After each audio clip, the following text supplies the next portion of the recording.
हाँ जी बच्चों, good morning everyone.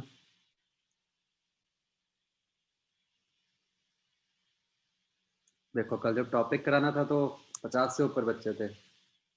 आज उसकी डिस्कशन है तो 25 बच्चे हैं।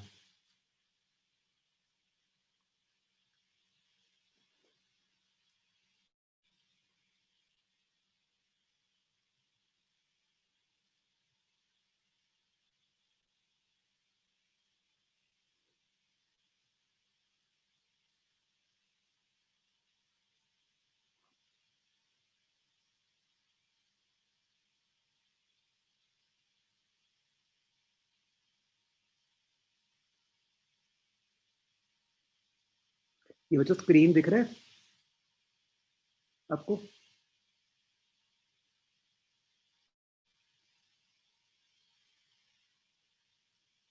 ओके।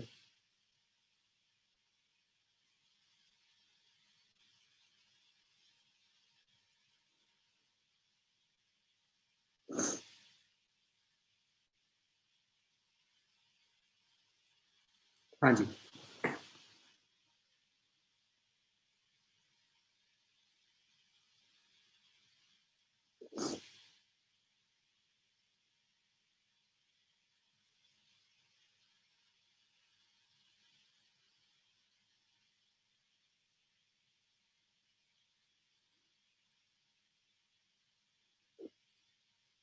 हाँ बच्चों, इसमें बताओ exercise 0 L part. Any doubt? इससे पहले भी हैं, पूछो। बाइंडिंग एनर्जी वाले होंगे, है ना?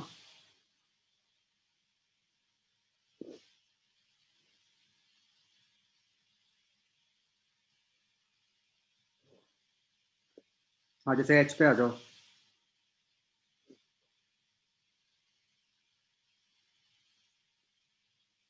एच में बच्चों बताओ क्या डाउट्स हैं?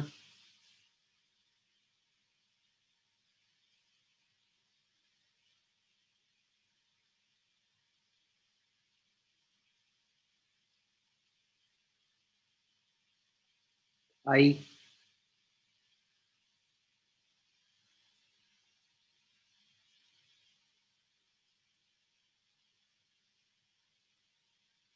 तो जैसे इसमें एनर्जी पूछी है तो क्या करोगे आप? Binding energy of products minus binding energy of reactants. तो प्रोडक्ट्स की कैसे निकलेगी? 2 × 5.60 × 4। और रिएक्टेंट्स की कैसे निकलेगी? 7.06 × 7।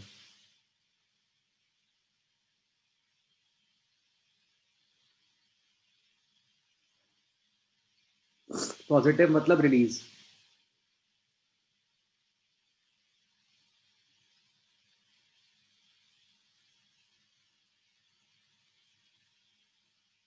डन। जे पार्ट, जे तो हो गया।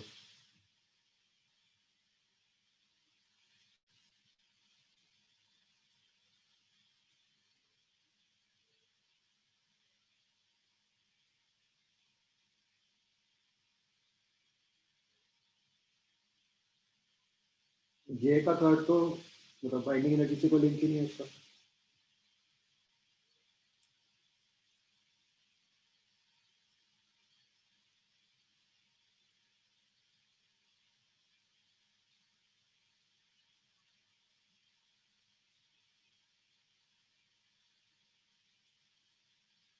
एल के 6 का आंसर मैच कर रहा है बच्चों?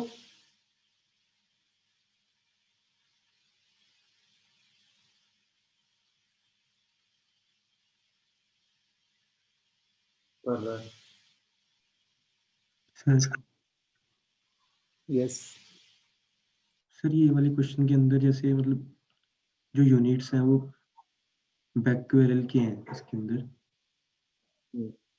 तो इसके अंदर मतलब इसके अंदर जैसे इन्होंने 3.27 मल्टीप्लाई नहीं किया हुआ, मतलब जो मिलीग्राम को मैं नंबर में कन्वर्ट करके मतलब करूंगा वो क्यूरी में आएगा ना आंसर।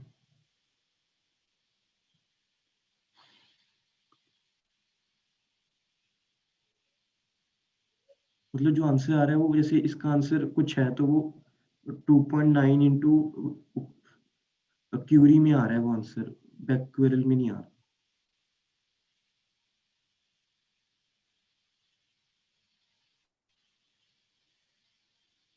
एक मिनट वेट मी सी।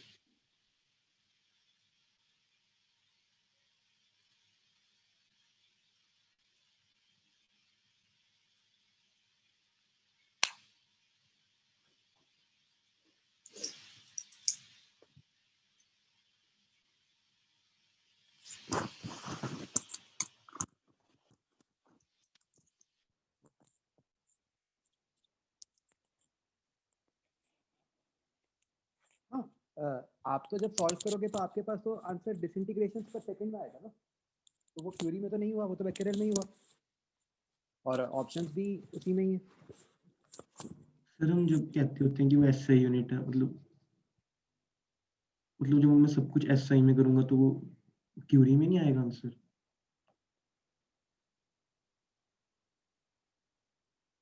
नहीं, एक minute, what is SI unit of activity? Curie. Curie और बैक्टीरियल? क्यूरी, क्यूरी लिखा है, देखो मैं देख लेता हूँ।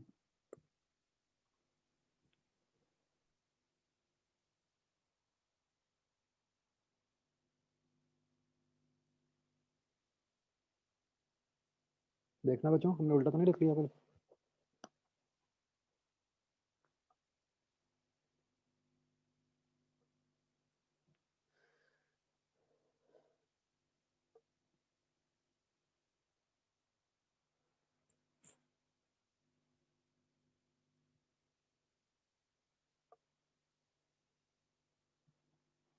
मैं ही देख लेता हूँ।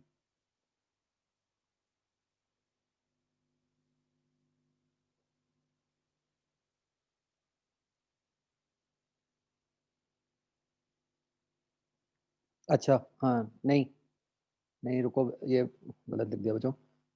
SI unit is not curie, SI unit तो बैक्टीरियल ही होता है। और आप लॉजिकली समझ पा रहे हो, मतलब एसआई में सॉल्व करके ये अजीब सा नंबर नहीं बनेगा ना कभी भी।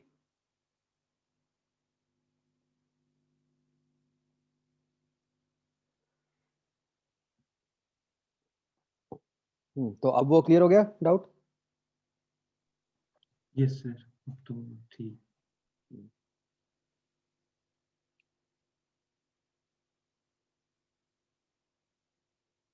ये पार्ट एल का 9th 10th में कर रहा हूँ डिस्कस, ये बहुत इंपॉर्टेंट क्वेश्चंस हैं। इसके अलावा बच्चों और कोई?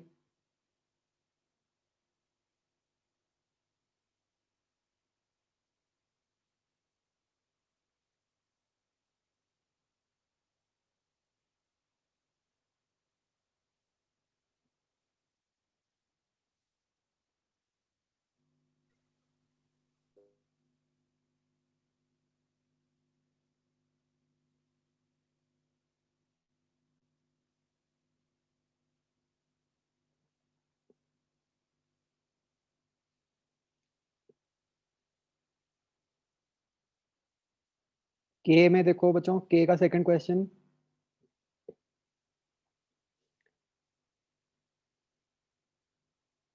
मतलब इसमें आप क्या करोगे, बस बैलेंस करना है।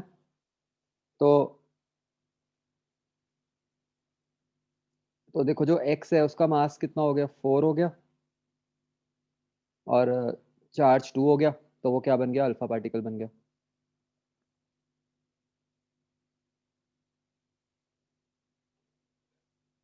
अच्छा, ये जो के का थर्ड है बच्चों, देखो ये नोटेशन का क्या मीनिंग होता है, ये आपको पता होना चाहिए। बेसिकली दिस नोटेशन मीन्स कि x plus neutron gives lithium plus alpha. ठीक है, मतलब फर्स्ट अल्फाबेट, जो फर्स्ट टर्म है वो रिएक्टेंट साइड है, सेकंड टर्म जो है वो प्रोडक्ट साइड है। ठीक है, बस फिर तो हो ही जाएगा, है ना।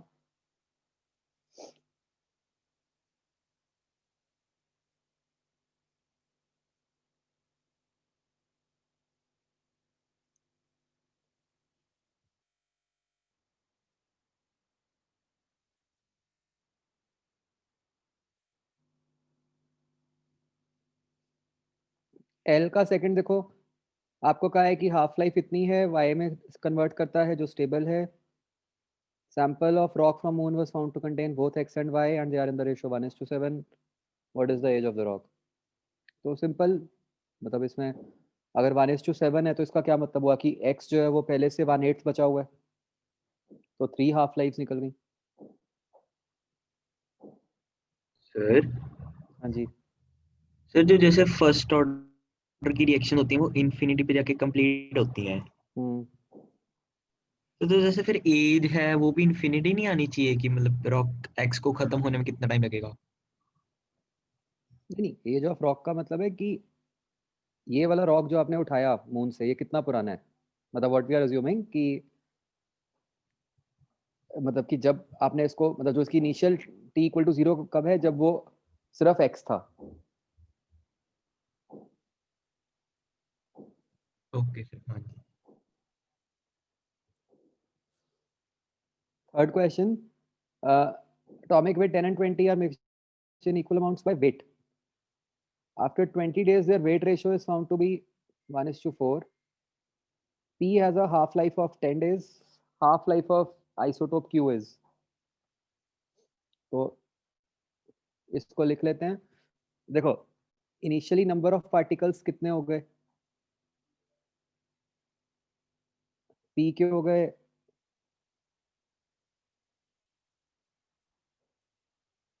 W/10, उसके हो गए W/20. सही लिखा है मैंने?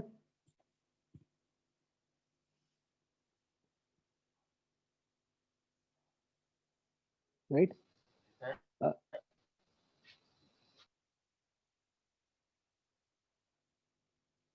P की हाफ लाइफ 10 डेज है और हमने 20 डेज के बाद देखा, तो 20 डेज के बाद बच्चों P के अंदर कितने नंबर ऑफ पार्टिकल्स बचे होंगे? इनफैक्ट इसको पार्टिकल्स में कन्वर्ट करने की जरूरत भी नहीं है, वेट में भी कर सकते थे सीधा, क्योंकि ऑब्वियसली जितना पार्टिकल्स में चेंज आएगा उतना ही वेट में चेंज आएगा. बट एनीवेज, तो आफ्टर 20 डेज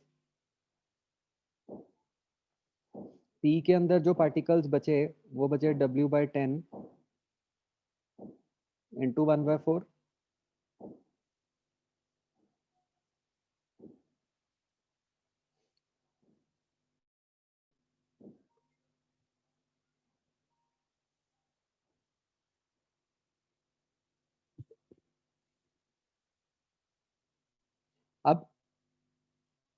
अब आपको कहा है कि जो वेट रेशो है वो बन गई 1:4. ठीक है जी. तो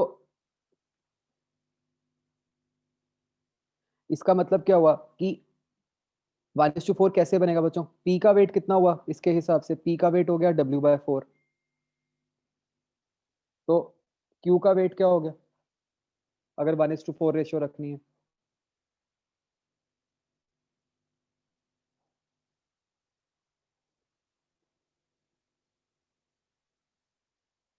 W ही रहेगा. तो इसका मतलब क्या हुआ कि Q तो डिके ही नहीं कर रहा, तो इसलिए उसकी हाफ लाइफ इनफाइनाइट हो गई.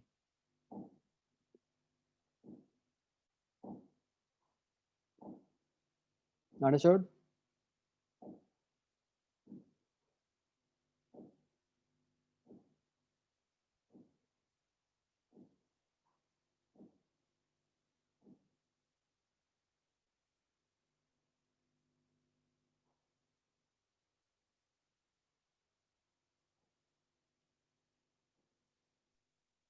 Sir yes.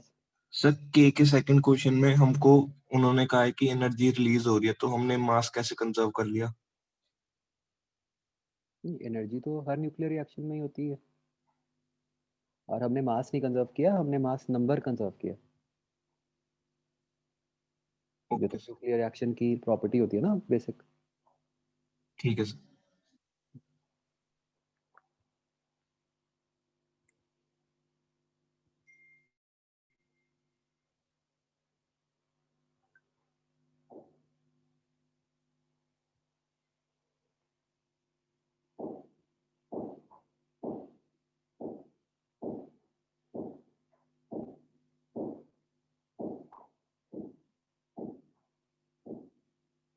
हाँ बच्चों, और कोई क्वेश्चन?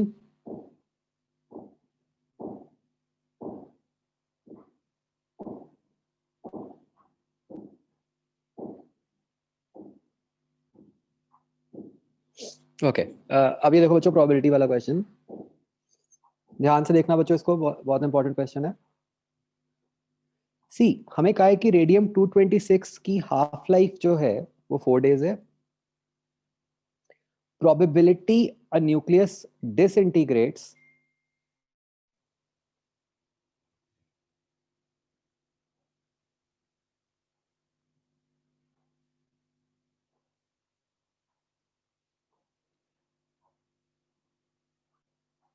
After 2 half lifes. ठीक है, तो देखो बच्चों, मान लो कि you have initially n not number of nuclei, या चलो सिंपल समझने के लिए मान लो आपके पास 100 न्यूक्लिया हैं।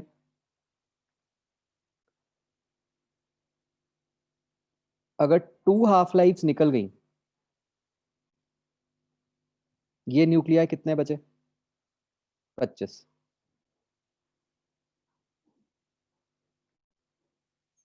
राइट, तो हम क्या चाहते हैं, व्हाट डू वी वांट, कि न्यूक्लियस 2 हाफ लाइफ्स के बाद डिसइंटीग्रेट होना चाहिए। राइट, तो अब तो आप सब प्रोबेबिलिटी पढ़ चुके हो। This will be equal to, मतलब जो आपकी रिक्वायर्ड प्रोबेबिलिटी है, this will be equal to 1 minus इस चीज की प्रोबेबिलिटी कि वो 2 हाफ लाइफ्स में डिसइंटीग्रेट हो जाए।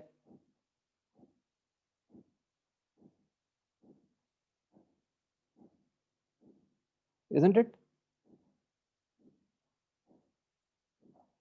ये स्टेप सबको समझ आ रहा है? अब इस चीज की क्या प्रोबेबिलिटी है कि वो न्यूक्लियस 2 हाफ लाइफ्स में डिसइंटीग्रेट हो जाएगा? 2 हाफ लाइफ्स में कितने न्यूक्लियाई डिसइंटीग्रेट किए हैं? 75। तो इसका मतलब उस न्यूक्लियस को उन 75 न्यूक्लियाई का पार्ट होना होगा, तो इसलिए इसका आंसर हो जाएगा 1/4, जो कि ऑप्शन ही नहीं है ना।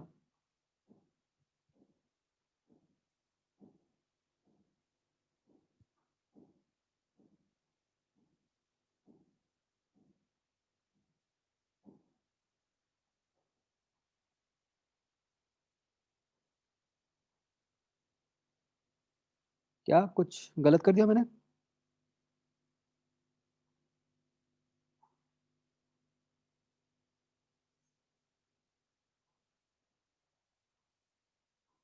एक minute. Probability a nucleus disintegrates after 2 half lives.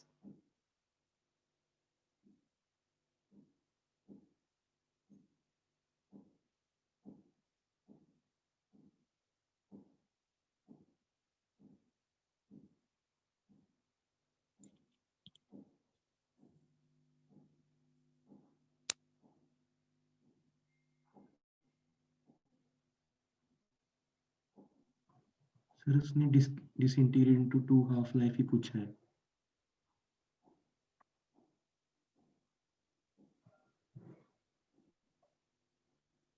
क्या कह रहे हो, क्या पूछा है उसने?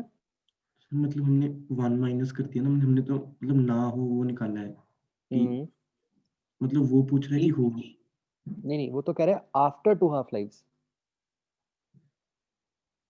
इसको सीधा भी अगर हम सोचें, जैसे मैंने तो दूसरे मेथड से कर दिया, अगर हम सीधा भी सोचें 2 हाफ लाइव्स के बाद उसको इंटीग्रेट डिसइंटीग्रेट होना है, तो 2 हाफ लाइव्स के बाद कितने बचे हैं? अगर हम सोचें 25 बचे हैं, तो 2 हाफ लाइव्स के बाद वही न्यूक्लियस डिसइंटीग्रेट करेगा ना जो उन 25 का पार्ट होगा। उससे भी सोच सकते हो सीधा, 25/100 1/4 ही बनना चाहिए।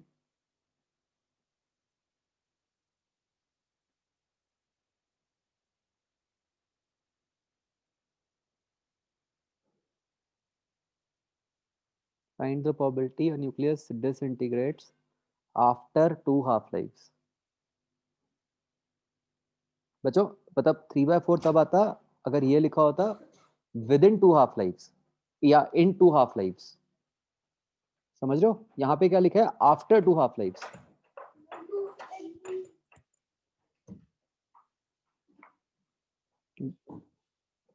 दोबारा समझो क्वेश्चन। आपको क्या पूछा है? Probability a nucleus disintegrates after 2 half lifes. 2 half lifes के बाद उसको डिसइंटीग्रेट करना है। मतलब जो इन्होंने वैल्यू दी है, ऑल्दो उसका कोई काम नहीं है, मतलब 8 डेज के बाद उसको डिसइंटीग्रेट करना है, राइट? मतलब वो 8 डेज में डिसइंटीग्रेट नहीं हुआ होना चाहिए। अब 8 डेज के बाद कितने बचे हैं? 8 डेज के बाद तो 25 ही बचे हैं। तो जो हमारा न्यूक्लियस है उसको उन 25 न्यूक्लियाई का पार्ट होना होगा।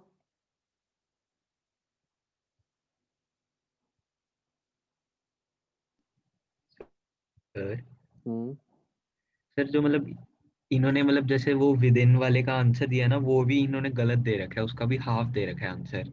अच्छा ठीक है, मतलब हाफ तो बन ही नहीं सकता।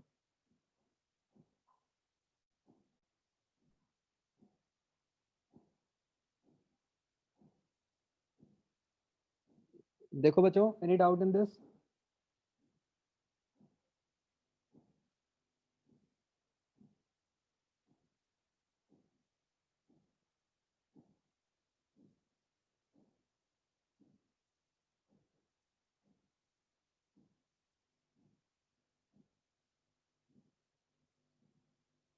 ठीक है, तो इसको ठीक कर लो। अच्छा, अब बिल्कुल इसी तरह से सोच के 10th क्वेश्चन का आंसर निकालो।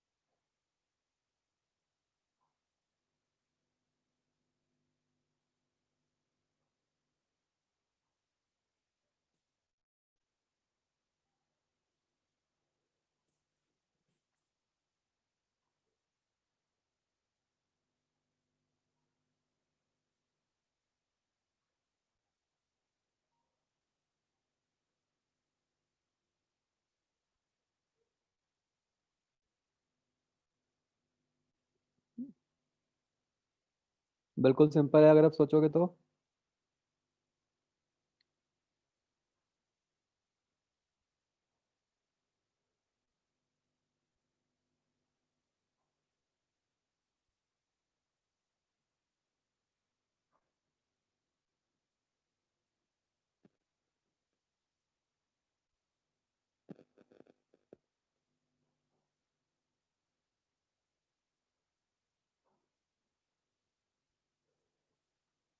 है ना? देखो क्या करना है बस।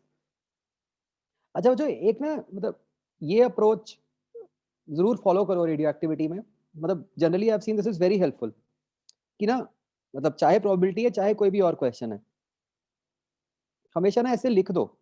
जैसे मान लो कुछ भी एक्स वाई में कन्वर्ट हो रहा है, यहाँ टाइम लिखो, ऐसे एन नॉट लिख दो, 0 लिख दो। कोई भी टाइम टी जब आपको चाहिए, यहाँ पे n not e raise to power minus lambda t, और यहाँ पे उसका डिफरेंस, है ना? इस तरह लिख लो, आपको एकदम क्लियर रहेगा कि क्या है। मतलब कई बार ना गलती क्या हो जाती है जनरली रेडियो एक्टिविटी में, हम उसमें कंफ्यूज कर देते हैं कि क्या बचा हुआ है वर्सेस क्या फॉर्म हुआ है ना? आपको जो हम इक्वेशन से निकालते हैं वो क्या देता है हमेशा? जो बचा हुआ है, number of particles remaining, right? तो अब भाई अगर इनिशियली एन नॉट थे, टाइम टी पे इतने रह गए, n not e raise to power minus lambda t. अब आपको क्या कहा है कि टाइम टी में नहीं डिके होना चाहिए था, राइट? तो मैं बच्चों ये भी लिख देता हूँ जस्ट फॉर क्लैरिटी। मतलब y ऑब्वियसली कितना बन गया? N not into 1 minus e raise to power lambda t, है ना।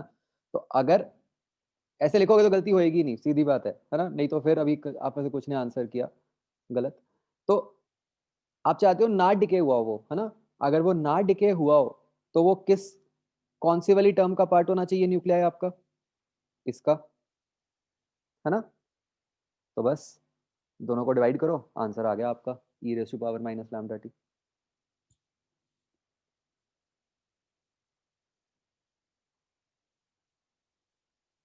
Okay, exercise 1।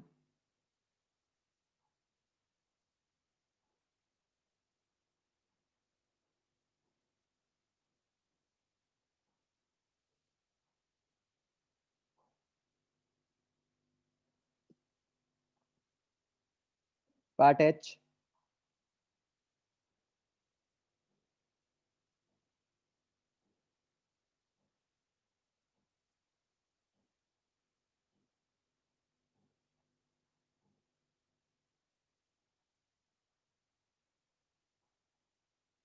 हाँ 10th क्वेश्चन में बच्चों वो वैल्यूज ऊपर वाले क्वेश्चन से ले लो, 9th से,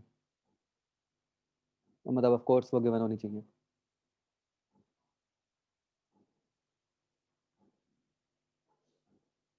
आगे,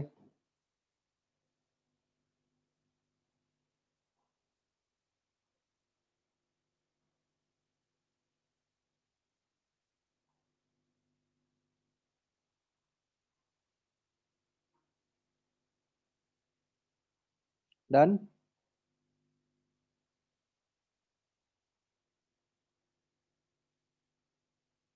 आई पार्ट,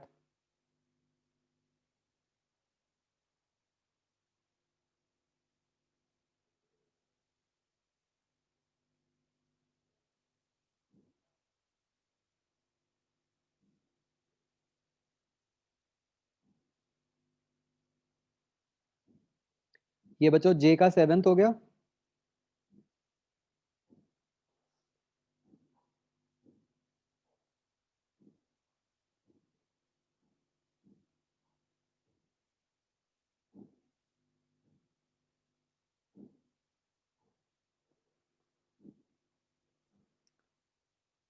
टिपिकल आईआईटी क्वेश्चन देखो, क्वेश्चन बता रहा है दूर से ही कि ऐसा क्वेश्चन आईआईटी में ही आ सकता है ना।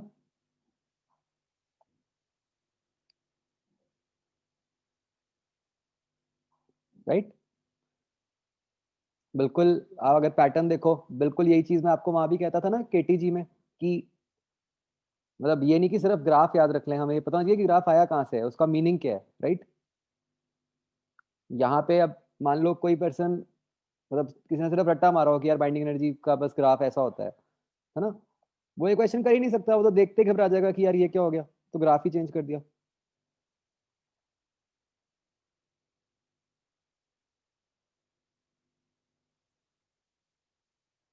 इसमें ऊपर कौन सा कह रहे हो आई में,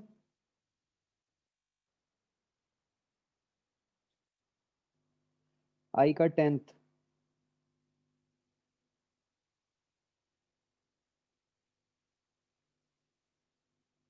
ये माइनस आएगा इज इट।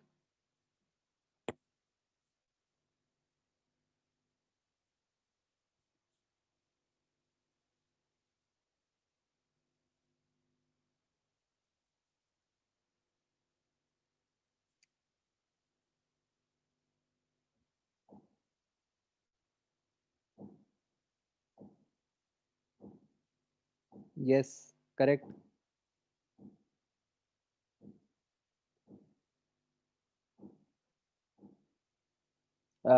बच्चों समझ आ रहा है सबको, 10th में बी के साथ माइनस आएगा ना, मतलब ऑब्वियसली ऑप्शन से पता चल रहा है कि यही आंसर होगा, बट स्ट्रिक्टली स्पीकिंग तो माइनस आना चाहिए एक।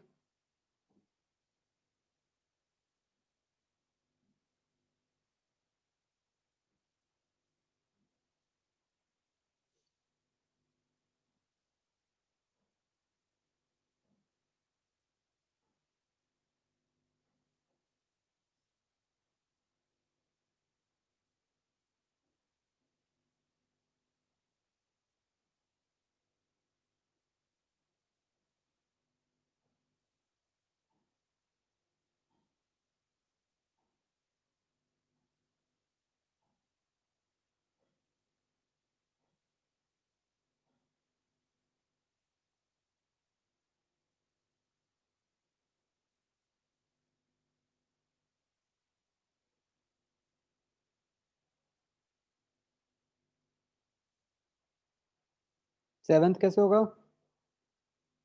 बाइंडिंग एनर्जीज दी हुई है, एनर्जी रिलीज पूछी है।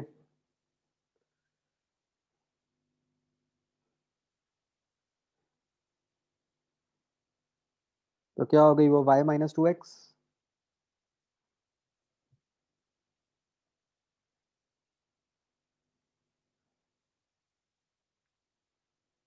अब बच्चों जैसे देखो, ध्यान रखना है इस क्वेश्चन में, यहाँ पे सिर्फ बाइंडिंग एनर्जीज लिखा हुआ है, यहाँ पर न्यूक्लियॉन नहीं लिखा हुआ है ना।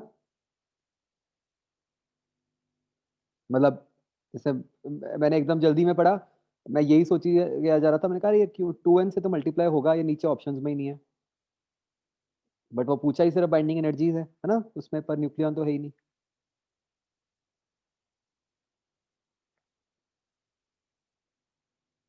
एंड सी आपको ये नहीं चिंता करनी, अब ऑल्दो इन्होंने दिया हुआ है 2x ग्रेटर देन y है ना, विच मीन्स की जो आपका एक्सप्रेशन है ये नेगेटिव आ गया, कोई दिक्कत नहीं है ना। इट इज, इसका मतलब क्या है, बस एनर्जी रिलीज नेगेटिव है, विच मीन्स की एक्चुअली एनर्जी रिलीज नहीं हो रही है, एब्जॉर्ब हो रही है। आपका तो फॉर्म यही रहेगा, मतलब आप तो ये निकालते हो कि energy released is binding energy of products minus binding energy of reactants, वो जो मर्जी आए, है ना। सर हम्म, अगर इसी क्वेश्चन में एक ऑप्शन 0 होती तो क्या करते? नहीं तो गलत होती हो। सिर्फ जैसे हमें पता लगे कि अब्जॉर्ब हो रही है तो हम उस 0 को नहीं टिक कर सकते ना थे? ना ना, जब सी ऑप्शन है तो वो तो मतलब सी थर्मो में तो ऐसे होता था ना, कि जैसे कई भी क्वेश्चन है, जैसे थर्मो है, वर्क डन है, जो भी होता है, मतलब हम फॉर्मूला एक कन्वेंशन के हिसाब से बनाते हैं, नेगेटिव आ गया तो मतलब दूसरा है वो, मतलब इट इज लाइक सेइंग कि अगर मैं आपको कहूँ कि वर्क डन नेगेटिव आ गया, तो आप ये थोड़ी कहोगे कि उसके केस में वर्क डन हुआ ही नहीं, है ना।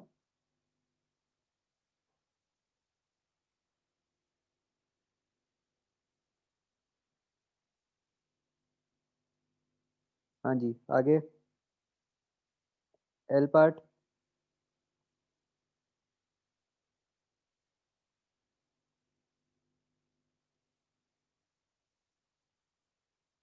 Eighth question 116th 4 half lives.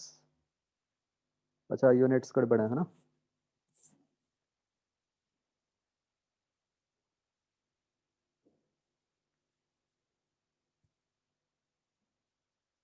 हम्म,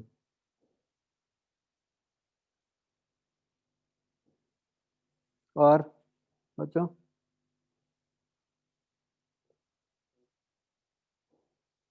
19th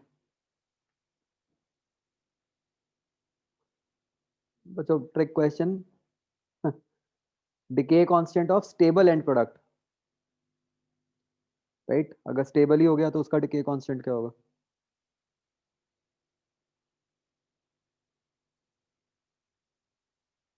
राइट, और कोई?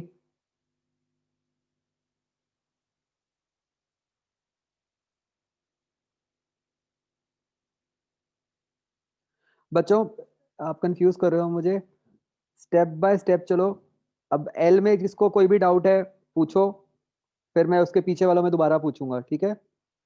एल पार्ट खत्म कर लो।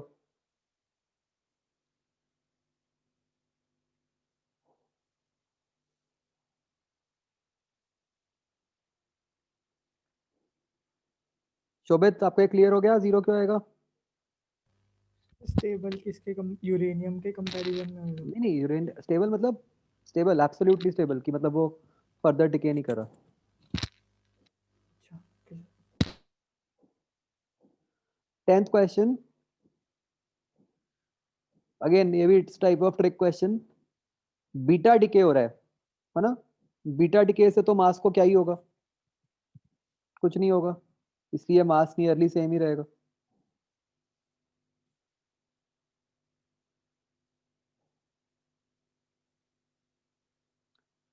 थर्टींथ क्वेश्चन, देखो बच्चों क्या वर्ड लिखा है, specific activity, right.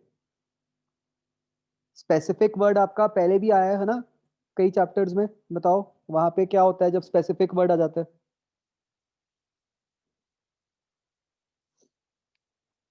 Basically that means पर मास। तो 13th में आपने क्या करना है, आपको एक्टिविटी पर मास निकालनी है। जैसे स्पेसिफिक हीट कैपेसिटी होता था, स्पेसिफिक ग्रेविटी होता है ना।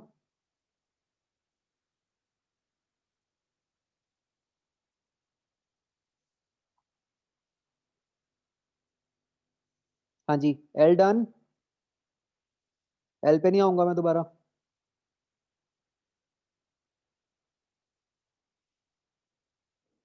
हाँ जी, अब के पार्ट।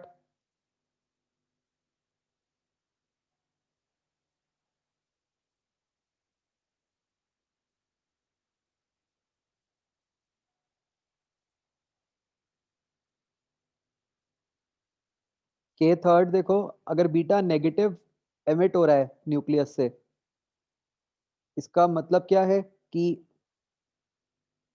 एक न्यूट्रॉन जो है वो प्रोटॉन में कन्वर्ट हुआ होगा, राइट। अगर न्यूट्रॉन प्रोटॉन में कन्वर्ट हुआ होगा तो क्या हुआ होगा, न्यूट्रॉन प्रोटॉन रेशियो को कम हो जाएगी।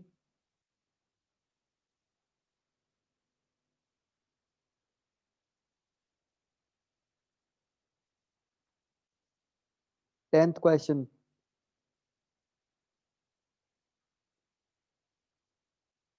Gamma decay. Basically gamma decay कहाँ होगा, जहाँ पे मास चार्ज सब सेम रहेंगे।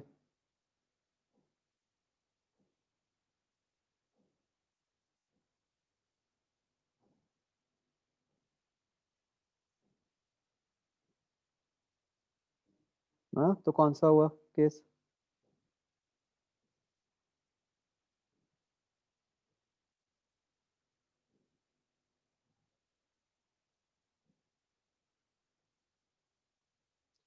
अच्छा बच्चों, can we decide between C and D in any वे,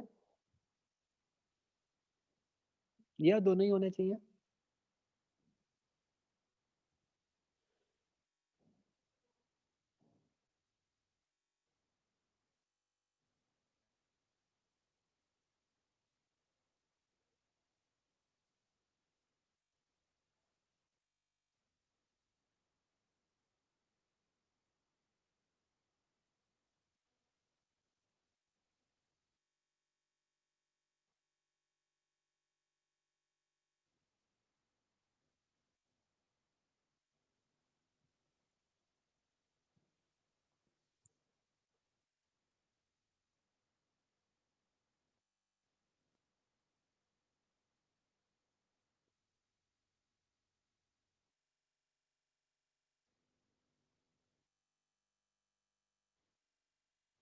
तो बच्चों एक्चुअली क्या है, ये ना सेवेंथ पार्ट जो है, जो फर्स्ट क्वेश्चन का सेवेंथ पार्ट है, और ये जो 10th क्वेश्चन का डी पार्ट है, ये सेम ही कैटेगरी में फॉल करता है। ठीक है, इसको नोट कर लेते हैं, although it is out of syllabus, but बड़ा बॉर्डर लाइन सा केस है, इसको नोट कर लेते हैं, बहुत सिंपल सा ही है। तो बच्चों, इलेक्ट्रॉन कैप्चर में क्या होता है, इट्स एन इंटरेस्टिंग फिनोमेना।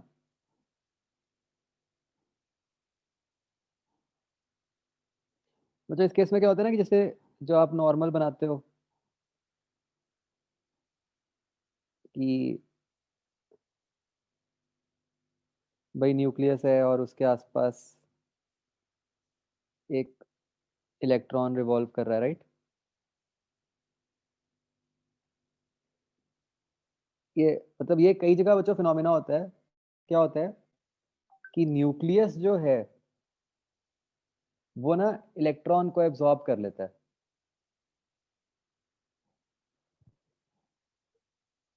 ठीक है, तो मतलब बेसिकली क्या हो जाता है कि this electron gets absorbed towards the nucleus. तो मतलब जो रिएक्शन होता है वो रिएक्शन ये है कि जो न्यूक्लियस का अंदर प्रोटॉन है वो इस इलेक्ट्रॉन को कैप्चर करके न्यूट्रॉन में कन्वर्ट हो जाता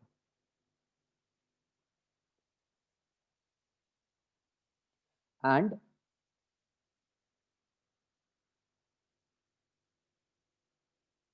इस रिएक्शन में एक और पार्टिकल एमिट होता है जो हमने पहले पढ़ा था, न्यूट्रिनो।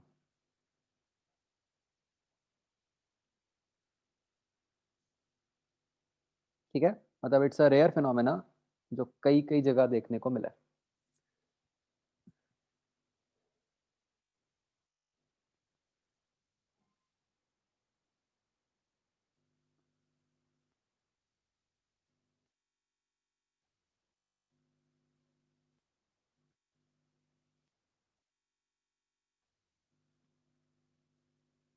ठीक है बच्चों, अब यहाँ पे बच्चों एक केस तो ये भी हो सकता है, और कई बार ऐसा भी हो सकता है बच्चों कि साथ में गामा पार्टिकल भी एमिट हो। ठीक है, अगेन गामा पार्टिकल एमिट होने का क्या रीजन होता है? जब न्यूक्लियस एक्साइटेड स्टेट में आ जाए।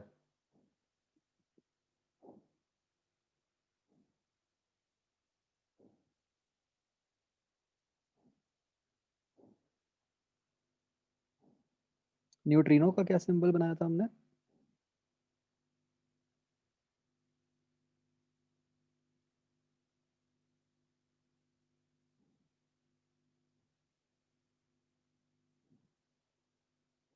अच्छा, सिंबल वही था, ध्यान रखना।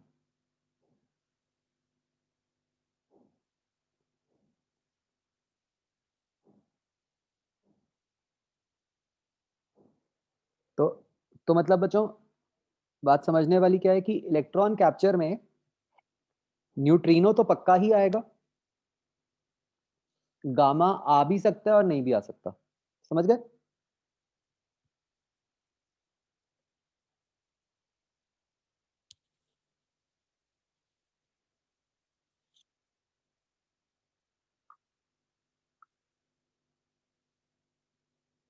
बिल्कुल यही अल्फा डिके में होता है ना, कि अल्फा डिके में कई बार गामा आता है, कई बार नहीं आता।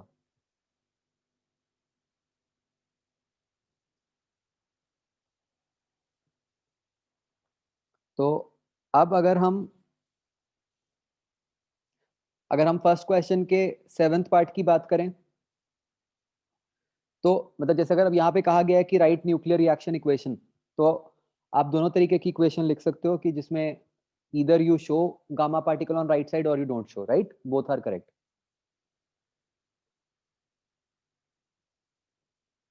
है ना?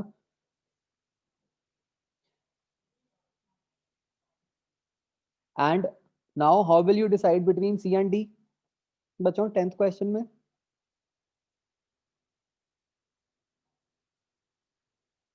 तो 10th में C होगा, राइट? D नहीं हो सकता।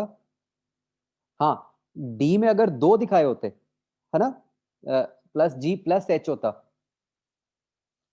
फिर हम कह सकते थे कि हाँ जो H होगा वो गामा हो जाएगा, राइट? अगर एक सिंगल दिखाया तो वो तो न्यूट्रिनो ही होना पड़ेगा, करेक्ट?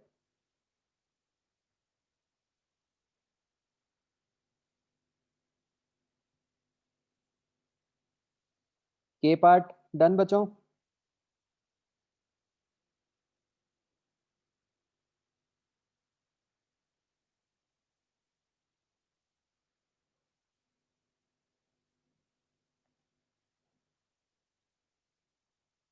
के सेकंड में देखो कैसे इक्वेशन बनाओगे, lithium is bombarded with proton, तो ये बेरिलियम बन गया, और क्या बनेगा इक्वेशन से, क्या बनता है देखो,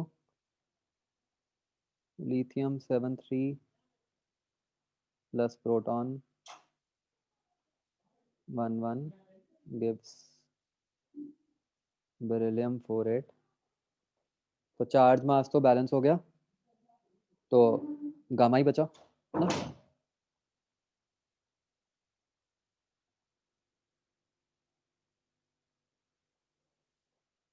एल में कोई डाउट नहीं? एल नहीं, क्या आता है? जे में कोई doubt?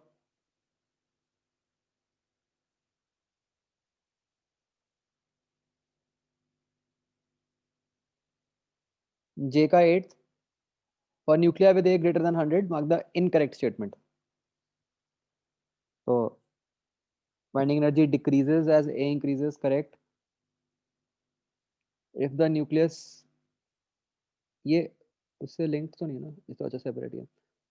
B, if the nucleus breaks into two roughly equal parts, energy is released. ठीक है.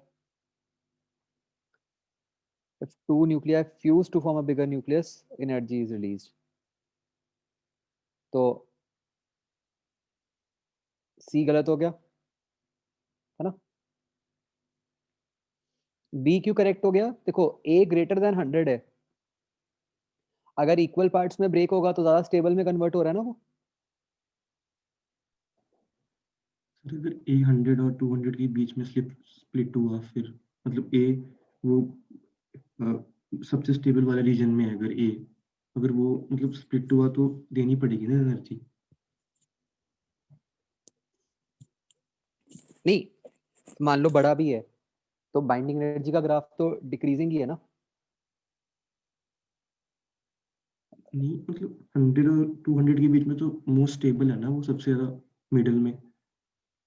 नहीं, देखो ये आपका ग्राफ है कुछ ऐसा, ये इसका इससे लिंक नहीं है 7th से, ये इंडिपेंडेंट क्वेश्चन है 8th. अच्छा अच्छा, ये फिर जनरल मुझे ग्राफ पे बेस्ड है. 100 और 200 के बीच में देना. अच्छा, okay okay.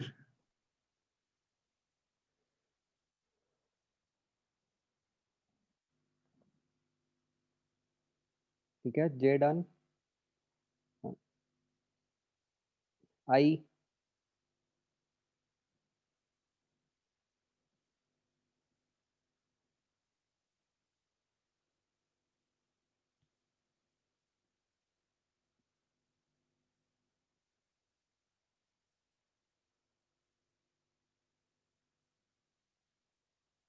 H,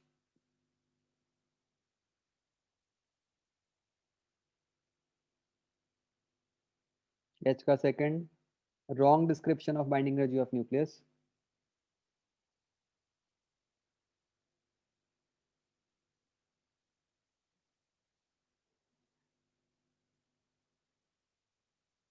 Energy required to break a nucleus into its constituent nucleons. ठीक है. Energy released, B भी ठीक है. C, sum of rest mass energies of its nucleons minus the rest mass energy of nucleus. D, sum of kinetic energy of all nucleons inside the nucleus. तो D तो गलत ही है बच्चों, right? जो rest mass energy क्या होती है?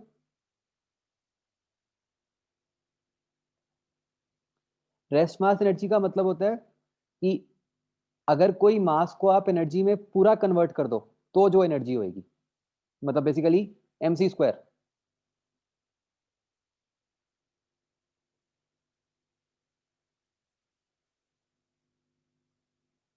तो मतलब इट इज लाइक सेइंग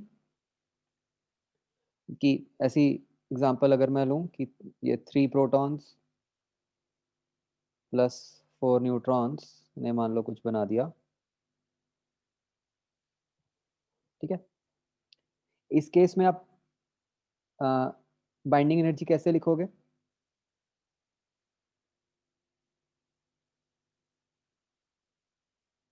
आप ऐसे ही लिखोगे ना, 3 into mass of proton plus 4 into mass of neutron minus जो mass of x into c², correct? तो c से सबको इंडिविजुअली मल्टीप्लाई कर दो, 3mp(c²) प्लस 1. तो ये टर्म क्या है एक तरह से? This is rest mass energy of protons, right? Similarly अगली हो गई neutrons and so on.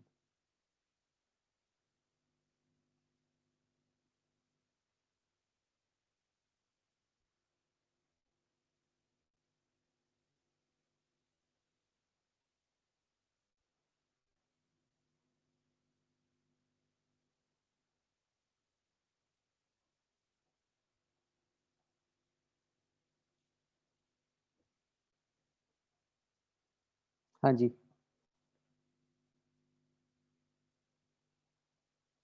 Sir yes. Sir जैसे हमने जो मतलब जो भी रिएक्शन वाले क्वेश्चंस किए हैं कि जैसे जिनमें 2 या 3 एलिमेंट्स इन्वॉल्व हो, हम्म उसमें जब हम जैसे एनर्जी रिलीज निकालते हैं तो मतलब जो हम बाइंडिंग एनर्जीज लेते हैं वो मतलब एलिमेंट्स की लेते हैं। एलिमेंट्स की। तो जैसे अगर प्रोटॉन या न्यूट्रॉन कोई भी हम उसको इग्नोर कर देते हैं हम्म सर, लेकिन फिर उसमें भी हमें फिर rest mass of proton neutron नहीं कंसीडर करना चाहिए। नहीं नहीं, वाई? बिकॉज प्रोटॉन न्यूट्रॉन तो पहले ही फंडामेंटल पार्टिकल्स हो गए ना। आप आप ये थोड़ी मानते हो कि प्रोटॉन क्रिएट हो रहा है या डिस्ट्रॉय हो रहा है। प्रोटॉन तो जो है पहले से ही है ना। आप प्रोटॉन्स न्यूट्रॉन्स के कॉम्बिनेशन से न्यूक्लियस बनाते हो।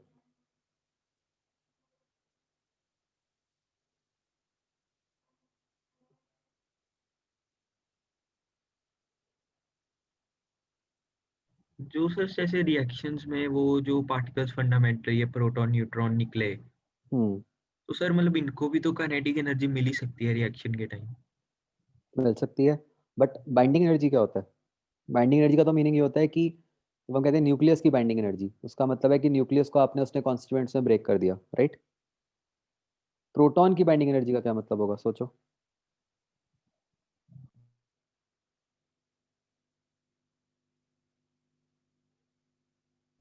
सर तो हमें जैसे अगर सिर्फ एनर्जी रिलीज निकालनी है हाँ, सर, तो फिर हम रिएक्शन में उसकी एनर्जी क्यों नहीं कंसीडर करते, प्रोटॉन या किसकी? न्यूट्रॉन? क्योंकि प्रोटॉन प्रोटॉन की कोई बाइंडिंग एनर्जी होती ही नहीं है। लेकिन उसकी रेस्ट मास वाली तो हो सकती है।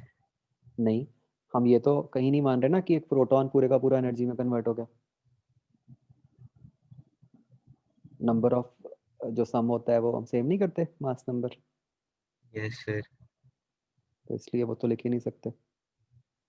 ओके सर, हाँ जी।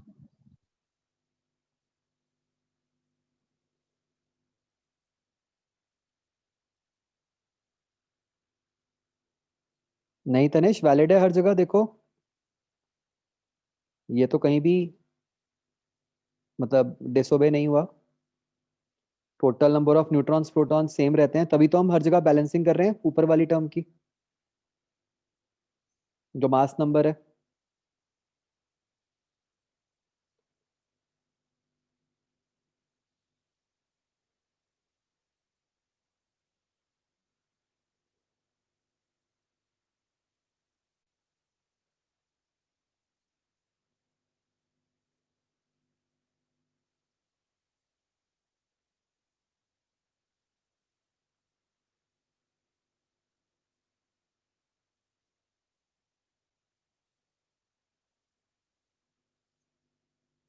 राइट बच्चों, डन।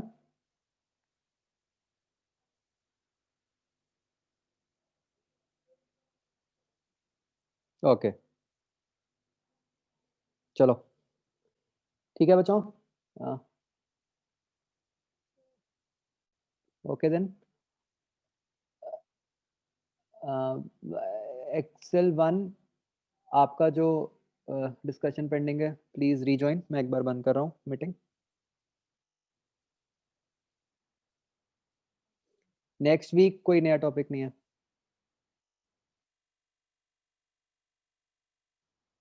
एक्सेल 1 अभी करना है, 12:45 करना है, मुझे कोई प्रॉब्लम नहीं है।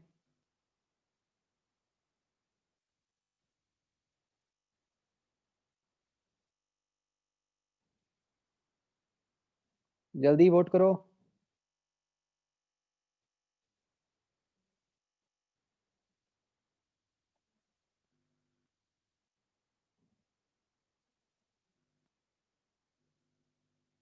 अच्छा, अभी सारे हैं ही नहीं। चलो 12:45 ही करते हैं, स्टैंडर्ड।